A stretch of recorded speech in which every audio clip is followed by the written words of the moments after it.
1496년 가을, 네덜란드의 한적한 마을에서 벌어진 결혼식 한 번이 전 유럽의 지배구조를 바꿔버렸습니다. 16세 스페인 공주와 18세 오스트리아 대공의 결합이었죠. 그런데 놀라운 것은 이 결혼이 단순한 정략 결혼이 아니라 향후 400년간 세계를 지배할 거대한 제국의 출발점이었다는 사실입니다. 칼과 총 대신 결혼 반지로 대륙을 정복한 전무후무한 이야기가 바로 지금부터 시작됩니다. 카스티아 왕국의 조안나 공주가 합스부르크 가문의 필립과 결혼하던 그 순간 역사의 수레바퀴가 움직이기 시작했습니다. 조안나에게는 여러 형제자매가 있었지만 모두 요절하거나 후계에서 제외되면서 결국 그녀가 스페인 전체의 상속자가 되었거든요. 이는 필립과의 사이에서 태어난 한 아들 카룰로스가 훗날 스페인 왕 카룰 1세이자 신성 로마 제국 황제 카룰 5세가 되는 놀라운 결과를 낳았습니다. 당시 스페인은 막 아메리카 대륙 정복에 성공하며 황금과 은이 쏟아져 들어오던 시기였습니다. 합스부르크 가문이 오스트리아, 헝가리, 보헤미아는 물론 스페인과 그 식민지까지 손에 넣게 된 셈이죠. 16세기 중반에 이르러서는 해가 지지 않는 제국이라는 말이 나올 정도로 광대한 영토를 통치하게 되었습니다. 하지만 이 모든 것이 하늘에서 뚝 떨어진 행운은 아니었습니다. 합스부르크 가문의 뿌리를 거슬러 올라가면 11세기 초 스위스 북부의 작은 성에서 시작된 겸손한 시작을 발견할 수 있거든요. 1020년경 라드보트라는 독일계 영주가 현재 스위스 아르가우 지역에 성을 하나 지었는데 그 이름이 바로 합스부르크였습니다. 합스부르크라는 이름 자체에도 흥미로운 의미가 담겨 있습니다. 부르크는 독일어로 성이나 요새를 뜻하는 말이고 합스는 매를 의미하거나 강의 여울목을 가리키는 말일 수도 있다고 하네요. 어쨌든 이 성에서 살던 라드보트의 후손들이 자신들의 근거지 이름을 따서 폰 합스부르크라는 성씨를 사용하기 시작했고 이것이 바로 합스부르크 왕조의 출발점이 되었습니다. 초기 합스부르크 가문은 결혼과 외교를 통해 영향력을 점진적으로 확대해 나갔습니다. 12세기 중반부터는 공식적으로 합스부르크 백작이라는 칭호를 사용하기 시작했고 독일 서부와 알프스 주변 지역에 추가 영토를 확보해 나갔죠. 1273년 루돌프 폰 합스부르크가 독일 왕으로 선출된 것이 그들에게는 운명을 바꿀 큰 기회였습니다. 당시 신성 로마 제국은 황제가 공석인 채로 20여 년간 혼란이 지속되고 있었는데 루돌프가 이 자리에 오르면서 합스부르크 가문의 새로운 장이 열렸죠. 그는 이 지위를 활용해서 오스트리아 지역에서 광대한 영토를 확보했고 1282년에는 두 아들을 오스트리아와 슈타이어마르크의 공작으로 임명했습니다.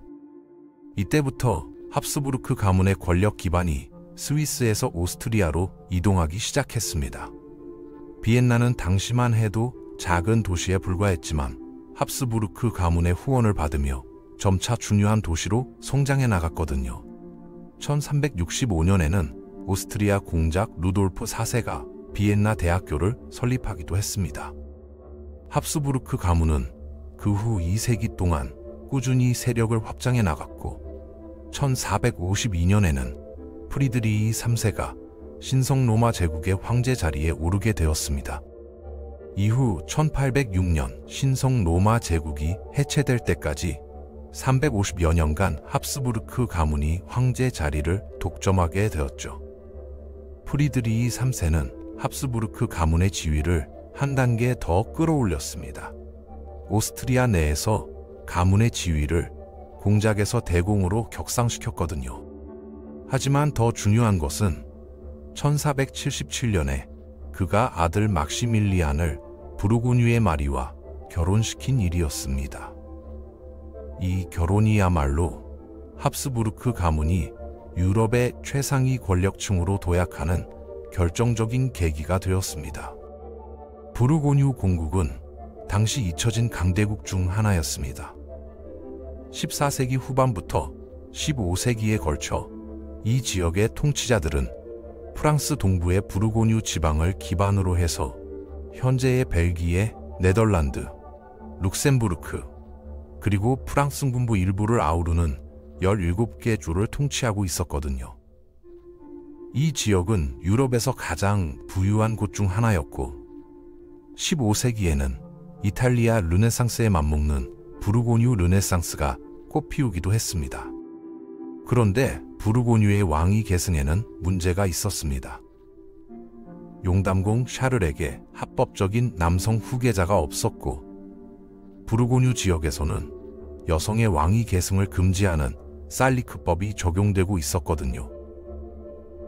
1477년 낭시 전투에서 샤를이 전사하자 막시밀리안이 샤를의 딸 마리와 결혼하면서 부르고뉴 땅의 대부분이 합스부르크 가문으로 넘어왔습니다. 이런 식으로 합스부르크 가문은 저지대 17개 주를 통치하게 되었습니다. 비록 신흥 스위스 연방이 알프스 지역에서 합스부르크 가문을 몰아냈지만 15세기 후반 합스부르크 가문은 오스트리아 대공, 저지대 국가의 군주, 신성 로마 제국의 황제라는 3중의 지위를 차지하며 유럽의 대표적인 명문가로 자리 잡았습니다. 바로 이런 배경에서 1496년 스페인 군주들인 카스티아의 이사벨 1세와 아라곤의 페르난도 2세가 딸 조안나를 막시밀리안의 아들 필립과 결혼시키기로 결정한 것이었습니다. 이사벨라와 페르디난드는 1469년에 결혼해서 나중에 스페인을 하나의 왕국으로 통일하는 역할을 했던 인물들이었거든요. 조안나와 필립의 결혼은 처음에는 그저 평범한 정략 결혼으로 보였습니다.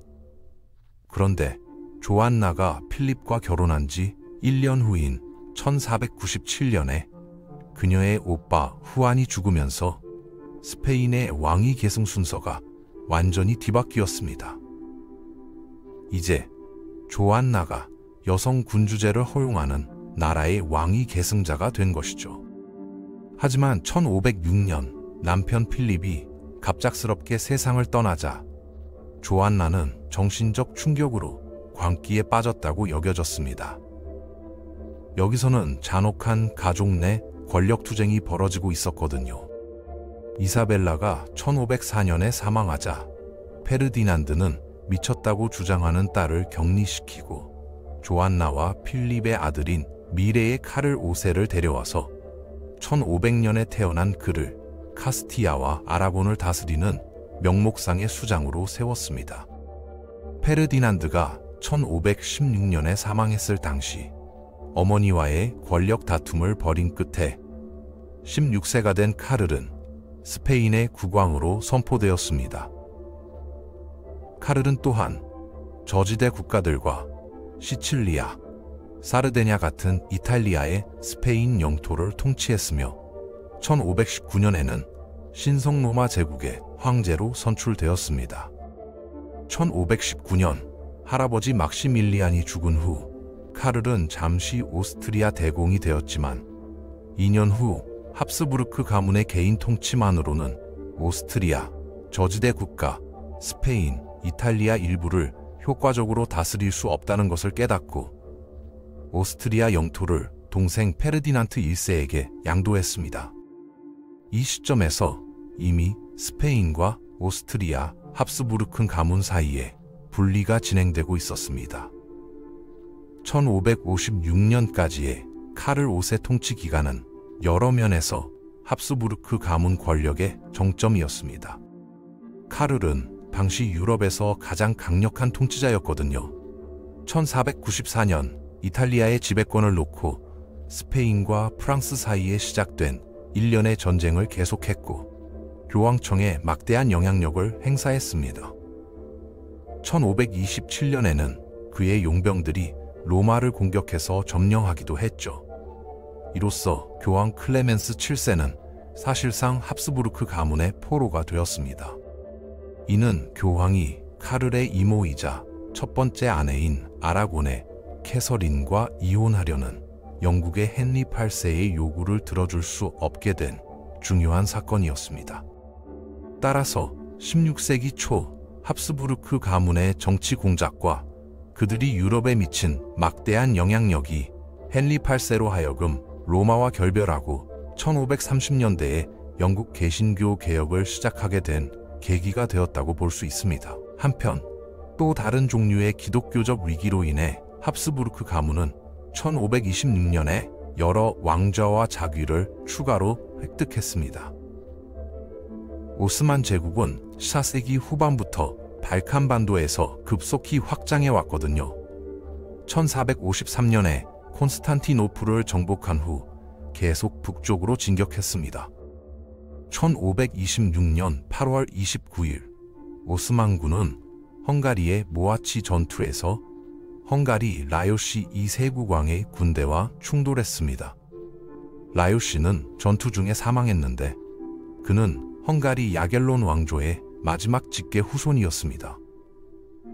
그의 죽음으로 그의 영토는 카를의 동생인 합스부르크의 페르디난트에게 넘어갔는데 그는 오스트리아의 대공일 뿐만 아니라 헝가리, 보헤미아, 크로아티아의 왕이 되었습니다. 그리하여 1526년까지 합스부르크 가문은 명목상으로는 오스트리아, 헝가리, 크로아티아, 보헤미아, 스페인, 저지대 국가, 이탈리아 대부분을 통치하는 한편 독일에서 신성로마 제국의 황제 지위도 독점했습니다. 합스부르크 가문의 수장으로서 카를은 광대한 영토를 다스렸으며 유럽에서만 그 영역을 다스린 것은 아니었습니다. 어떤 면에서 카를 5세는 진정한 세계 초강대국의 첫 번째 통치자이기도 했거든요. 카를이 왕위에 올랐을 때 스페인 식민지 개척자들은 이미 쿠바, 에스파녜라, 그리고 카리브해의 다른 지역에 정착지를 건설해 놓았습니다. 카를의 통치 초기에 에르난 코르테스와 수백 명의 스페인 정복자들은 멕시코의 강력한 아즈텍 제국을 정복하는 데 성공했습니다. 1530년대에 피사로 형제는 남미의 잉카 제국에 대항해서 전쟁을 일으켰습니다. 페르디난드 마젤란이 이끈 원정대는 1519년에서 1522년 사이에 스페인의 첫 세계 일주 항해를 완료했습니다. 1543년에는 루이 로페스 데 빌라로보스가 동남아시아에서 여러 섬을 발견하고 스페인의 영토라고 주장하며 카를의 아들이자 후계자인 필립의 이름을 따서 명령했습니다. 이는 16세기 중반에 이르러서는 카리브해, 중미, 남미, 아프리카 해안 일부, 아시아의 필리핀에 대한 영유권을 주장하게 되었다는 것을 의미합니다. 그 후 멕시코, 페루, 볼리비아에서는 엄청난 부가 이어졌습니다. 스페인 사람들은 막대한 은과 금 매장지를 발견했는데 가장 유명한 것은 볼리비아의 포토시에서 엄청난 양의 은을 발견한 것이었습니다. 곧 보물선단이 매년 아메리카에서 스페인으로 돌아오게 되었는데 그 선단에는 현재 가치로 수십억 달러에 해당하는 은과 금이 실려 있었습니다. 합스부르크 가문이 세계 제국에서 획득한 돈의 양이 너무 많아서 1520년대 초 아즈텍 제국 정복과 17세기 중반 사이에 전 세계적으로 물가가 300에서 600%나 급등했습니다. 결국 권력과 부만으로는 카를을 행복한 사람으로 만들 수 없었습니다. 독실한 로마 가톨릭 신자였던 그는 신성 로마 황제가 되기 2년 전인 1517년에 시작된 개신교 개혁에 깊은 충격을 받았습니다. 그는 마르틴 루터의 이단이 유럽 전역으로 퍼지는 것을 막기 위해 평생을 바쳤습니다. 1530년대에 칼뱅주의와 제세례파 같은 보다 급진적인 개신교 집단이 등장하면서 상황은 더욱 악화되었습니다. 카를은 이런 일이 일어나는 것을 막기 위해 대륙 전역에서 전쟁을 벌였지만 별 소용이 없었습니다. 이 과정에서 그는 합스부르크 가문을 로마 가톨릭교를 수호하는데 가장 긴밀하게 연관된 유럽의 왕족으로 자리매김했습니다. 결국 그는 이러한 대의에 지쳐 1556년에 왕족과 제국의 지위를 포기하고 권력을 아들인 필립 2세에게 넘겨주는 이례적인 조치를 취했습니다. 필립은 1598년까지 42년 동안 통치했습니다. 그가 스페인의 왕위에 올랐을 때 그는 이미 1554년에 사촌인 메리 투더 여왕과 결혼해서 영국과 아일랜드의 왕이 되었습니다. 그녀는 1558년에 사망했지만 합스부르크 가문은 잠시 동안 영국, 웨일스, 아일랜드를 통치하기도 했습니다. 하지만 필립은 결코 신성록마 왕제가 되지 못했습니다. 1556년에 그의 아버지가 직위를 포기하자 합스부르크 가문의 영토 분할이 확고해졌습니다. 필립은 스페인의 왕이 되었고 이탈리아와 저지대 국가 그리고 스페인의 식민 제국의 왕위를 계승했지만 카를의 동생 페르디난트는 신성마 황제라는 칭호를 주장했습니다. 그래서 1550년대 후반부터 스페인과 그 제국을 통치한 스페인 합스부르크 가문이 생겨났는데 이들은 카를과 필립의 후손이고 중부 유럽을 지배한 오스트리아 합스부르크 가문은 페르디난트의 후손이었습니다. 필립 2세는 아버지의 아들이었습니다. 사실 그는 유럽을 오염시키고 있다고 믿었던 개신교 이단을 분쇄하겠다는 결심을 더욱 굳건히 했습니다. 그의 긴 통치는 그 결과 끝없는 전쟁의 연속으로 특징지어졌습니다. 그가 아버지의 뒤를 이어 왕위에 올랐을 당시 이탈리아 전쟁은 아직 진행 중이었습니다. 그는 1559년에 스페인이 이탈리아의 지배적 세력으로서 65년간의 갈등을 종식시키면서 이러한 갈등을 종식시켰습니다. 필립은 또한 지중해에서 오스만 제국에 대한 전쟁을 계속했습니다. 베네치아와 여러 소규모 강대국과 동맹을 맺은 스페인은 1571년 10월 7일 이오니아해의 레판토 해전에서 터키와 싸우기 위해 200척이 넘는 함대를 출격시켰습니다. 이 전투는 역사상 가장 큰 해전 중 하나였습니다. 그 무렵 필립은 이미 저지대 국가에 네덜란드 개신교들에 대한 반란을 일으키고 있었습니다.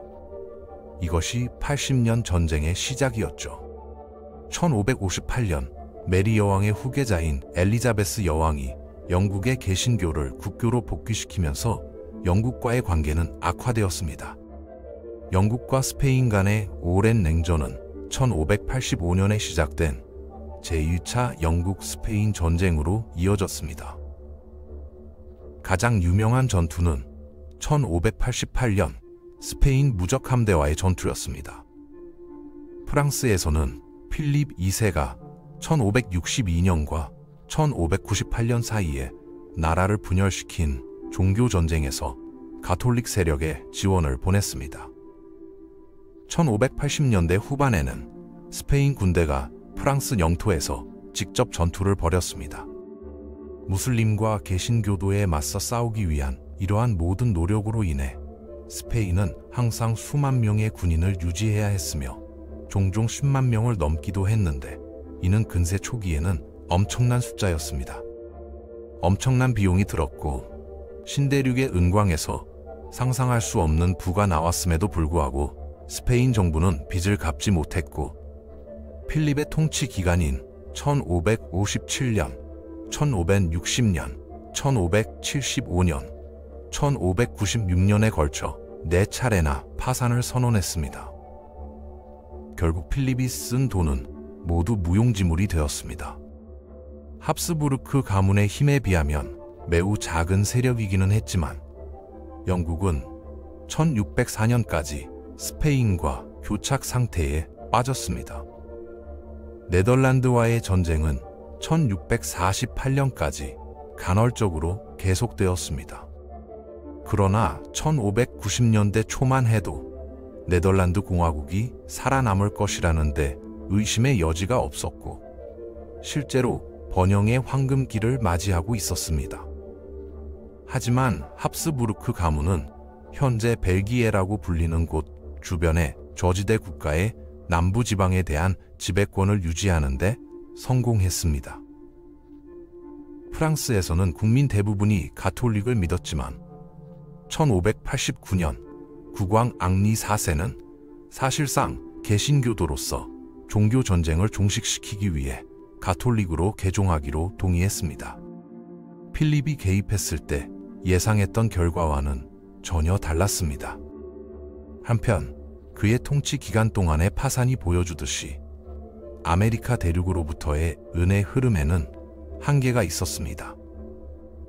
게다가 그의 후계자인 필립 3세와 필립 4세의 통치 기간 동안 보물선단에 매년 도착하는 은혜 양이 급격히 감소하기 시작했습니다.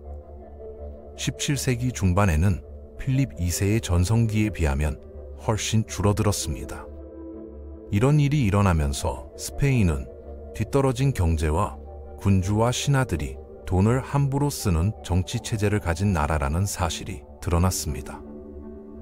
1640년대에 일어난 반란으로 포르투갈은 독립을 되찾았습니다. 비엔나에 있는 왕조의 다른 분파도 어려움을 겪었습니다. 16세기 후반 오스트리아 합스부르크 가문은 스페인 가문만큼 강력하지 못했습니다. 이 가문은 수세기 동안 신성 로마 제국의 황제 자리를 사실상 독점했지만 비내 가문 수장들은 독일에서 개신교가 퍼지는 것을 막을 수 없었고 보헤미아 왕국에 있는 그들의 땅도 개신교의 지배하에 두었습니다. 게다가 터키인들은 계속해서 남쪽 국경을 압박하며 시간이 지나면서 발칸 반도의 땅을 정복했습니다.